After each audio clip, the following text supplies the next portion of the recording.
Welcome to the Nonprofit Digital Success Podcast. I'm your host, David, and in this episode, we're talking about the fundraising mindset with Cindy Wagman.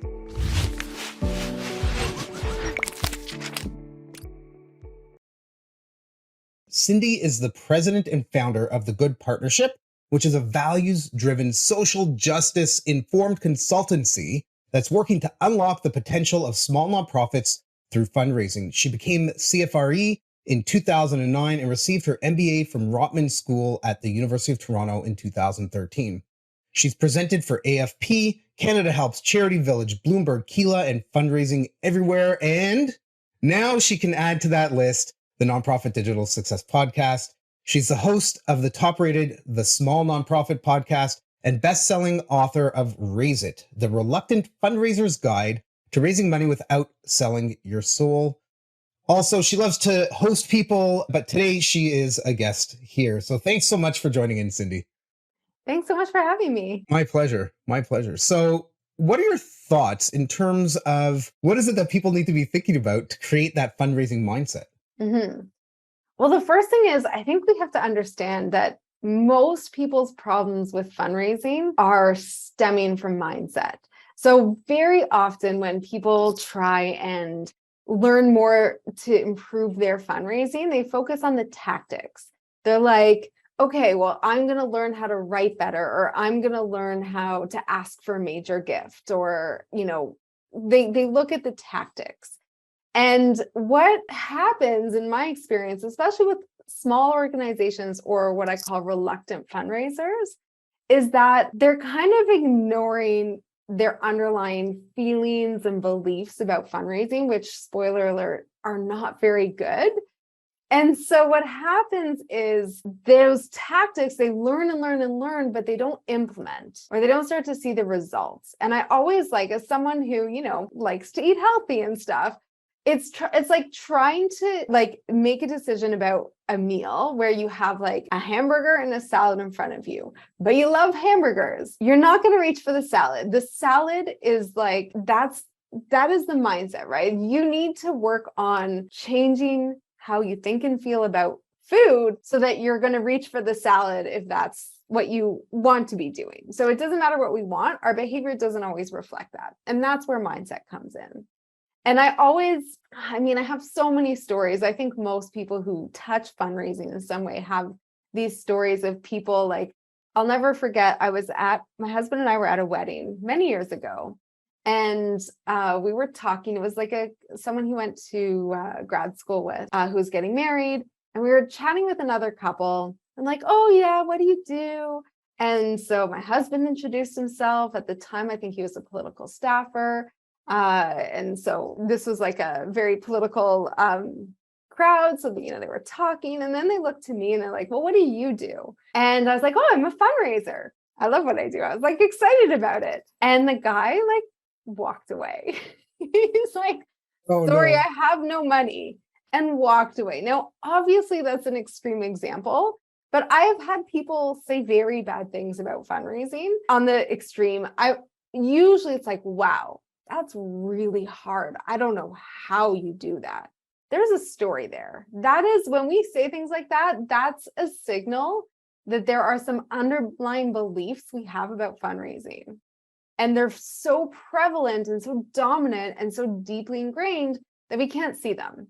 And that's where some of the brain science stuff comes in, which I'm happy to talk about. But really, we need to unlock or change the way we think and feel about fundraising before we can actually sit down and do the work, because we just will be too busy. We will choose to spend our time elsewhere. So let's talk about that for a second. I think that's a really interesting point that you're mentioning, is that there's some brain science happening there. So are our brains wired to prevent us from fundraising? Yes.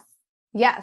In short, the long answer is our brains are designed to protect us from things that are a threat, and things that we don't like or have bad feelings about are threatening to our well-being.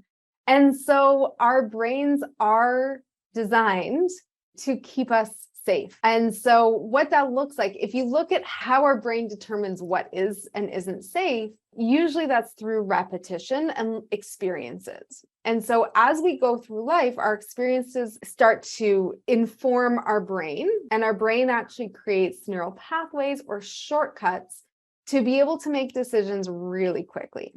So the best example I have, I think is relatable, I hope other people can relate, is like, imagine you are going to a new job and you have to drive there. And the first time you're driving there, you're a little worried because you want to show up on time, you don't know how long it's going to take. And during the drive, you're hyper aware. You're looking at your GPS. I mean, I remember when we had MapQuest printed out, or like pocket atlases. Yeah. Pearlies. Exactly. So you're like following the directions, you're looking at the road signs, you're paying attention to other landmarks and buildings. Your brain is working really, really hard to absorb information. Once you've been on the job for a couple months, that drive is like you could do it in your sleep, right? You know where you're going, you know where you're turning, you have your favorite music blasting or your favorite podcast.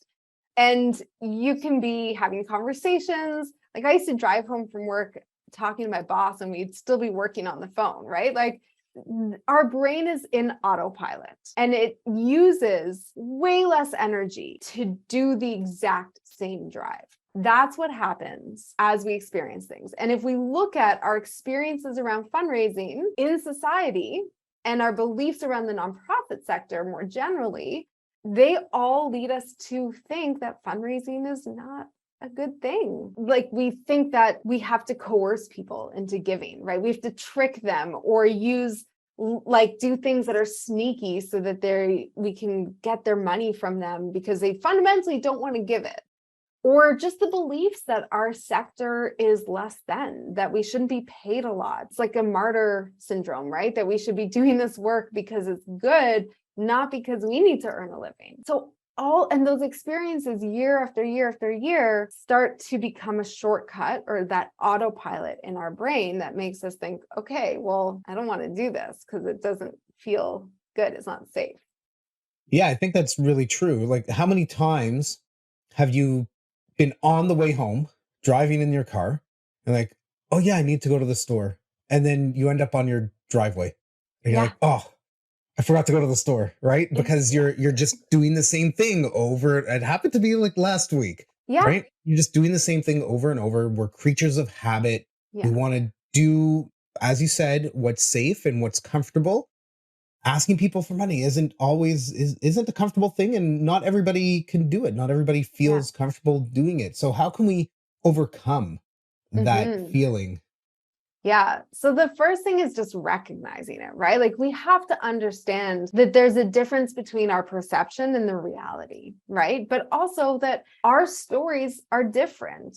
We are unique and our brains function independently. And so my stories around fundraising we have these sector beliefs, but then I might also come from a family where money was something we don't talk about. And so we have to start to identify. I always say, like, whose voice is in your head? Where are these stories coming from that show up for us when we think about fundraising and what's uncomfortable about fundraising?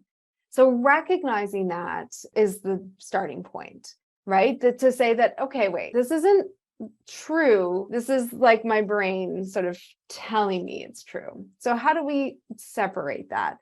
And sometimes the best way to do that is actually just like catch yourself in the moment, right? Is to kind of be like, okay, wait, we're talking about fundraising now. Let me examine, let me see what was my first reaction? And so often those reactions can be really fleeting or quick. And so we need to slow it down. Okay, so what did I just say? And usually like I kind of liken it to like a little detective, or think about, who's like really good at like poking holes in things?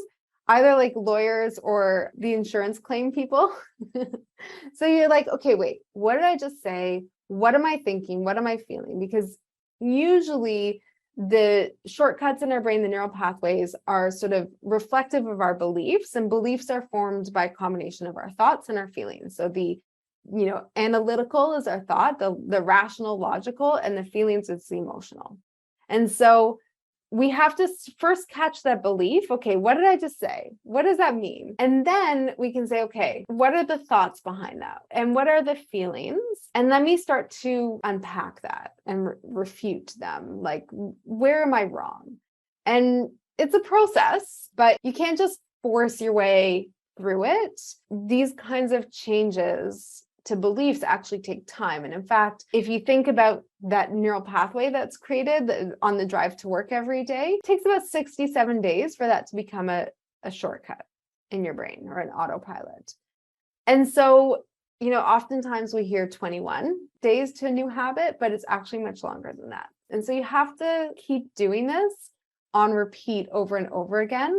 And then I also like to give people, like, based on what your beliefs are, what are some little habits or little things you can do to change them?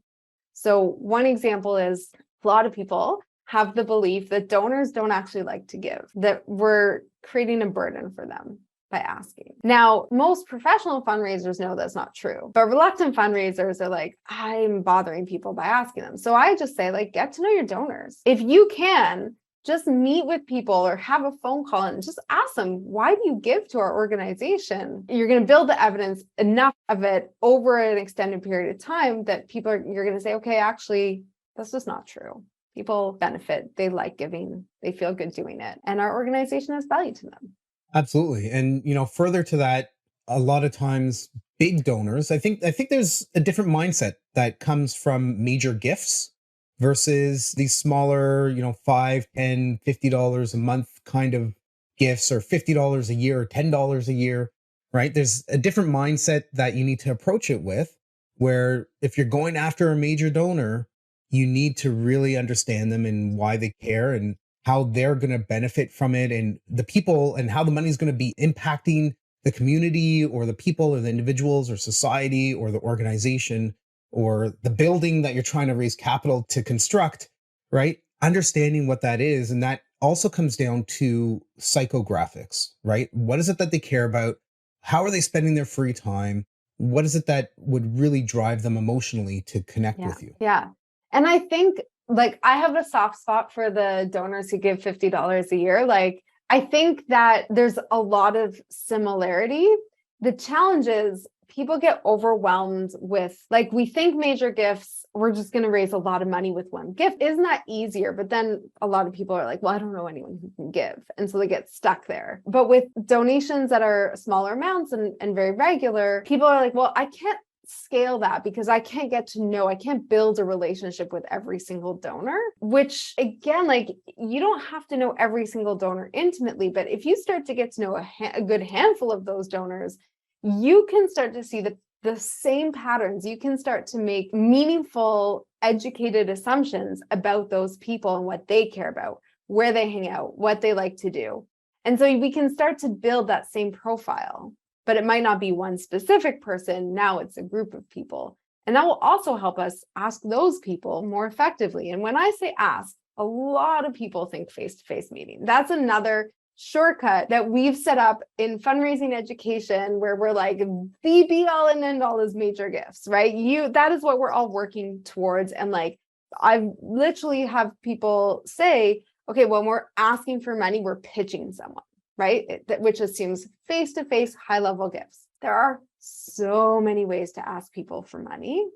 And the truth is, you still need to understand who you're asking and why they give, for them to give in a meaningful way that's meaningful for your organization and meaningful for them. So two things that I made a note of as you were talking that I want to dig in a little bit is, if you're going to go after quantity versus higher value gifts, how is it that you can get to know these groups of donors? Yeah, honestly, listening. I still want people to meet with them individually. Maybe you have 10, 15 meetings, but you still got to meet with people. We can't make assumptions. And honestly, people are really bad at telling you not true things. I don't want to say lies, but like, when you ask people outright, how often do you want to hear from us? They're going to say once a month. But their behavior doesn't reflect that. They might actually read and click through your email you send every other week. And so people's behavior is a big indicator, but honestly, listening, having deeper conversations. When I worked at the business school, so you mentioned in the intro, I have my MBA from the Rotman School. I also worked there as a fundraiser. I was director of development for a few years. And we were kind of overhauling the alumni giving program, a lot of other things. So I was responsible for major gifts and alumni giving in a lot of different areas. I would go and meet alumni. I would just, whenever I could, I would go meet people and I would listen to them and I would ask them about the role that school had in their life at the time and now, and what do they do? Do they feel connected to a network? A lot of times, like specific to the business school, like they would compare their alumni network to other alumni networks, like at Ivy. For those of you listening in Canada, right? Like Ivy was considered probably one of the best business schools until Rotman kind of started climbing up. And I would say they're probably neck and neck now. Anyway, I could go on and on about like the value of the alumni network to them, but they communicated that with me. And then we built a program that reflected those values, that reflected what they cared about. And so I want to say there's no magic to it, but actually, like, I feel like this is kind of my secret sauce because not enough people talk about it, but you just need to meet with people and you just have to listen and be curious. And the rest, in my experience, if you're listening, if you're paying attention, the answers actually show themselves to you when it comes to the right fundraising strategies, how to engage them, how to ask. And I always think of it as a web, like what am I hearing from those people and where that intersects with what is our mission? What do we do as an organization? What's true to our work and to our community? Is that community the same? Sometimes it is, sometimes it isn't. But yeah, so it's a little bit of patience, a little bit of curiosity, and a lot of persistence. So in terms of meeting with people, what are your feelings of surveys instead of actually having conversation? So, okay, the data people are going to disagree with me on this. So when I use surveys to understand donors, I don't actually like the quant stuff. I don't want to know. Sure, maybe I want to know your age range and stuff like that. And I understand the value of like standardized answers to evaluate information. I understand data very well. But when it comes to getting into the minds of our donors, I like to ask open-ended questions, which is like a nightmare if you want to analyze the data. Like it's not useful from that perspective, but what it does is it allows people to, in their own words, communicate the value your organization has to them and their beliefs. And when we do that, like you start to see patterns in the words that they use in the language. And does it reflect how your organization thinks and talks about your work? Like, is there a connection there? Is there disconnect? It helps you understand how to communicate with them and like what those heartstrings are that, you can engage with as you communicate with them, and not just ask, but send them updates and, report back on your work and all that kind of good stuff. Yeah. And as business owners, right, we understand we need to know what it is that our ideal client or the type of people we want to work with, what they care about, what helps them get through the day, what their pain points are, what they're trying to solve, so that we can help and we can provide, in our cases, services, sometimes products, right, that will help them out. And doing the same kind of thing and bringing that mentality to the not the conversation, but the analysis of the conversation is going to help you see themes through all of the stories and the messages that you're hearing from donors. Exactly. Right. And after that conversation, go and make a few notes.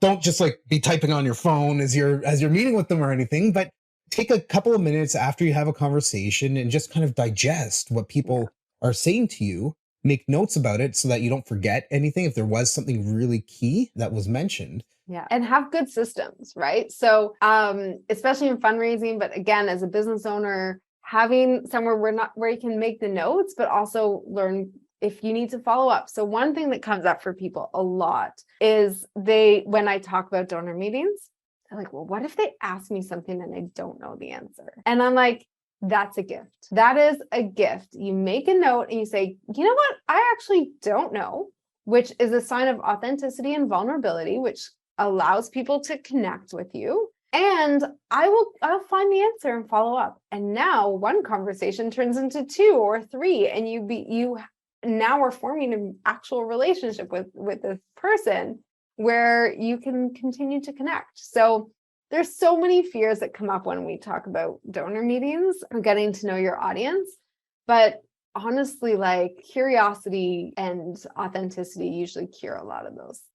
And having that door, like, look, let me take a step back for a second. The people you're meeting with are already familiar with your organization, right? So any kind of butterflies that you have about having that conversation, the first few you're going to feel nervous and anxious about if you're not used to these kind of conversations, but kind of let all that go, right? Because they know about your organization. There's a level of trust there already, but being able to get a second conversation or a third conversation, we say that it takes about 6 to 7 interactions with people for them to know, like, and trust you, right? And if they know, like, and trust you, look, they already know you, right? But can they trust you as a representative of the organization? It's going to take some conversations to build that. Yeah. And by building that trust, you create that connection, and they're going to be more willing to give to a cause where they actually know somebody there that they're connecting with. Yeah. I want to talk about trust because that comes up a lot, especially with major gift fundraising or when you are asking face to face, because a lot of times donors feel like they can't trust fundraisers. I've actually had people say that to me.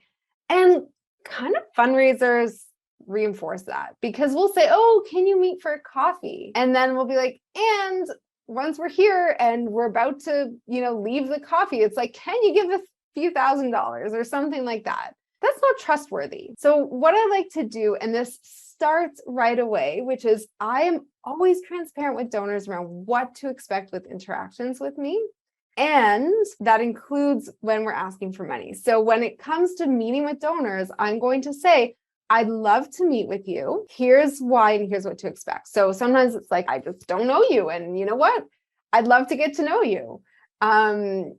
Sometimes it's, I'd love your feedback on something. Sometimes it's like, oh, you just made this gift. Let me say thank you in person. Whatever it is, I am clear. And then we do that. And I don't do anything else unless it's like natural. Like I have had in those conversations, people be like, how can I support this? If they say that, we'll talk about it. But otherwise, I don't ask for money. These meetings are not asking for money. But when it comes to a meeting to ask for money, I will tell them that. I'm not going to ask you for a coffee.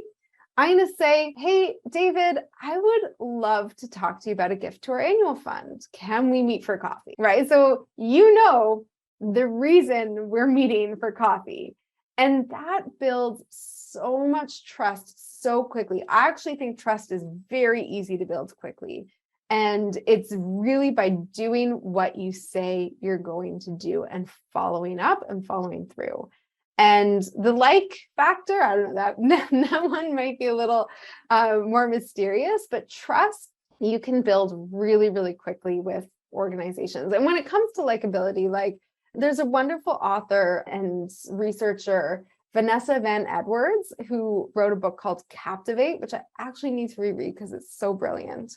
But she talks about like how to really quickly connect with people so that you're captivating. And I think that's likability.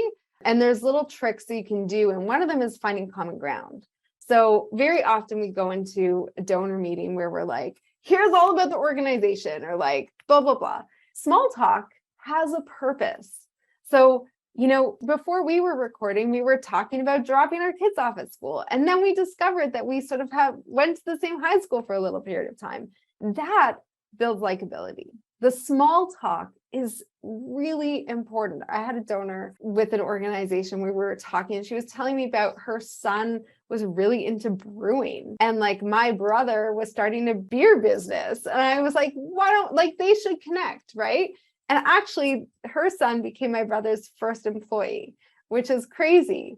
But that's what the small talk does. It builds connection in a way that allows people to feel comfortable. I feel like I talked a lot there about donor meetings, but I can go on. It's all good. It's all good.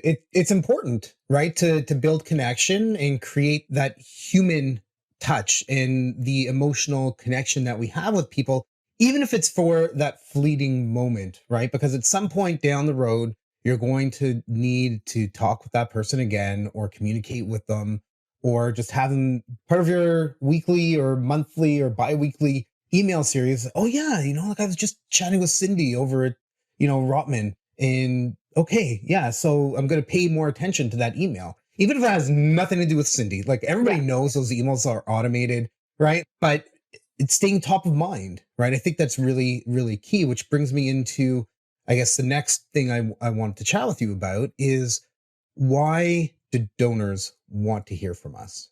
They'll let them tell you that. Everyone will have a different, I mean, ultimately, if donors are giving money to your organization, they want to know what's happening with that money. They care about the work.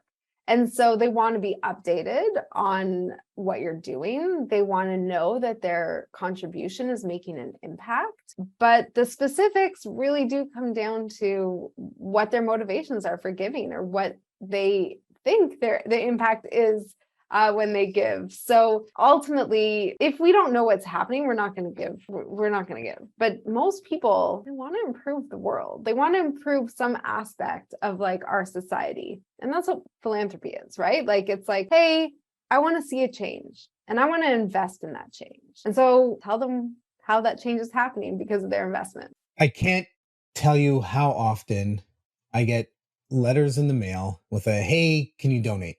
And there's a form in there to fill out and send back, or a link for a website or something like that. It's like, I donated to you 5 years ago because I don't know, my one of my children through this like other thing, they were raising money. And so we contributed. Why haven't I heard anything from you? Yeah. What is the impact of this? Okay, yeah, it might have only been $30 or $40, but so what? Right? Like it doesn't cost, you've got my email address, right? It doesn't cost much, if Yeah. anything, to send out a communication. Hey, here's what we're doing, and here's what we want to do in the future, and here's how we're spending your money, right? And like, be in touch. Let people Yeah. know what's going on. This is where mindset comes back, right? So if we believe that our donors don't want to hear from us, and word for word, organizations tell me we don't want to bother our donors, okay? So if we believe that, then we think we're doing them a favor by not emailing them. That is destroying our fundraising. And it's just not true, right? Our donors actually do want to hear. And so that's, again, like, so often we let those thoughts control our actions and behavior, but those thoughts are not real. They're not based on how our donors actually think, which is why you need to get to know your donors. Like, if there's one thing that every person who's responsible for fundraising in one way, shape, or form, like, know your donors. That allows your brain to rewire and show up differently. It allows you to improve your fundraising strategy and tactics and communications and all of it. So let's issue everybody a challenge right now. Okay. So what do you think about this, Cindy? If everybody were to go and spend over the course of a week, 1 hour, right? Do it an hour at a time, do it in 4 15-minute blocks, whatever works for you based on your schedule, the start of the day, the end of the day, after lunch, before, whenever, right?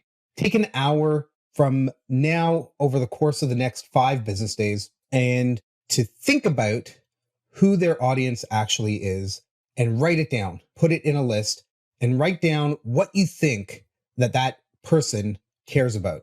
And this is really the first step to building your personas. And if you can build really solid personas that are, all right, you're not going to get everybody with it, but if you have 4 or 5 personas, you're going to get a majority, probably 80% of your audience in there, right? And then you'll really understand what they care about. Have a couple conversations down the road in a month or in a week or 2 weeks, right? And start to see what they care about and see how closely that matches up and adjust your personas over time. Yeah. And don't wait. Like, reach out now, just a simple email, like, you know what? I'd really like to get to know you. We're going into it's back to school and I'm reinvigorated or whatever the reason is right now, just reach out and start asking. Not everyone's going to say yes to a meeting. I know that, but you got to keep asking. And if you want a second challenge, the next donation that comes into your organization, whatever the amount is, reach out to that person. Yeah. Pick up the phone, call them. It's such an easy one because there's immediacy. You're already in their minds. So when people give is a great time to ask for a meeting or just call and say thank you. That goes a long way. And, I'd love to meet with you, learn a little bit more about why you give. Even if it was a $5 donation. Every single donation. You can take it up a notch and you can send a little video too. I do that a lot with clients. Okay. All right. So video, yeah, you can use Loom, you can use Zoom and record something. You can just use your phone and just like record a video and shoot it over. Absolutely. Yeah. Video goes a long way. Yeah. 100%. Cindy, some amazing conversation today. Absolutely. On this episode about the fundraising mindset and the shift that people need to take. Do you have any last pieces of advice or thoughts that you want to mention?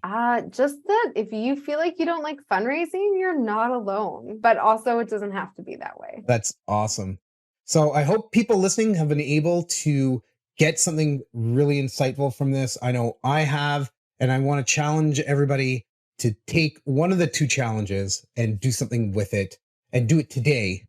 It takes action to create an impact, and you need to do that starting now. So Cindy, if anybody wants to get in touch with you, what do they need to do?